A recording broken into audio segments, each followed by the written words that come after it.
Hi guys! Kumusta kayong lahat? Nasubukan niyo na ba ilagay yung tinapay sa kumukulong cacao mixture? Kung hindi pa, tara gawin natin.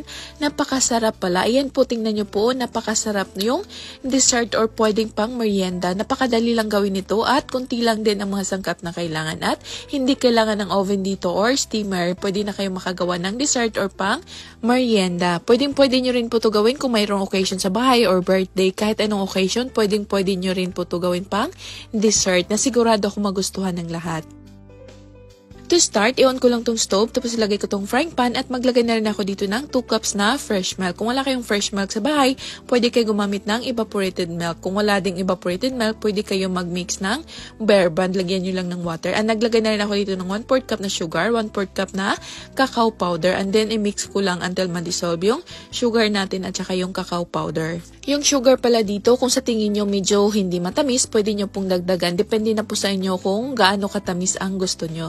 And then naglagay na rin ako dito ng 1 tablespoon na butter. Kung wala kayong butter sa bahay, pwede kayo gumamit ng margarine. So once kumukulo na, pwede na natin ilagay itong 4 na pirasong tinapay. So kung gumawa kayo nito sa bahay nyo, ay yung tinapay kasi sa Pinas medyo manipis, kaya i-double nyo lang yung amount. So ayan, i-mix lang natin until ma-absorb yung liquid dito sa ating tinapay. Anyway, kung bago ka pa lang sa aking Facebook page, my name is Riza, please paki-follow para maging updated kayo every time na may bago tayong uploads. Then tell me where you're watching from and comment kayo sa baba kung taga saan kayo para next video natin ma-shoutout ko yung pangalan nyo. Ayan, keep mixing lang po talaga tayo until maging dry na yung mixture natin, until ma-form na siya na parang dough. Tad mo tayo kay Lorna Santos from San Pedro, Laguna, Eunice Bulodo from Dasmariñas, Cavite, Joy Soyosa from Mindanao, Esperanza, Agusan del Sur. Maraming salamat po sa inyong panonood. Ingat po kayo.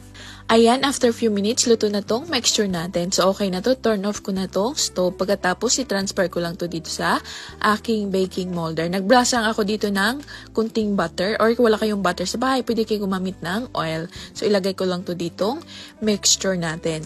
And then, i-flatten lang natin dito sa taas para maging pantay-pantay. If you're still watching this point, it means nagustuhan nyo yung recipe natin. So, paki-heart na tong video na to at comment kayo sa baba. I love easy dessert. So, ngayon, takpan ko lang to ng cling wrap at i-press ko lang para maging pantay-pantay talaga tong dessert natin sa ibabaw. Tapos, palamigin ko lang to at ilagay ko lang sa ref ng mga 2 to 3 hours. So, after 3 hours, ayan na yung dessert natin.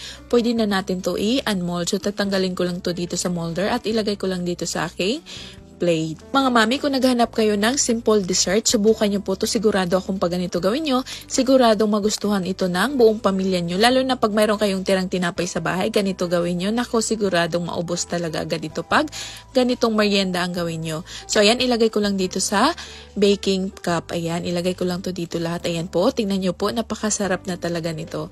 So, ayan, pagkatapos ko nalagay sa baking cup, maglagay na rin ako dito ng melted chocolate na white chocolate ang gamit ko dito. Pwede hindi nyo po lagyan kung wala kayong chocolate sa bahay. Okay na po to kahit plain lang. Masarap na rin po to kahit walang melted chocolate. Pero mas masarap pa rin pag mayroong melted chocolate sa taas at mas maganda tingnan.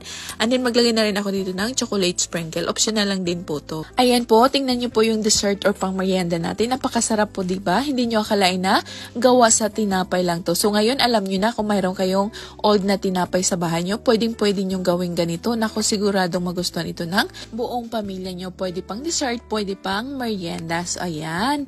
Napakasarap talaga tong simpleng dessert o pang merienda natin at napakadali lang ding i-prepare at sigurado akong kayang-kaya nyo tong gawin sa bahay. Kaya try nyo na. Napakasarap talaga nito. Ayan, tikiman time na. Ayan, tingnan nyo po kung gaano kasarap tong simpleng dessert o pang merienda natin. Napakasarap talaga. So, anyway, sana may natutunan kayo sa akin today. Huwag kalimutan, follow nyo yung Facebook page natin. Stay safe, everyone. Happy cooking. Enjoy. God bless you all. See you in my next video. Pakishare na din tong video na to sa mga loved ones nyo para ma-idea rin sila. Maraming salamat po.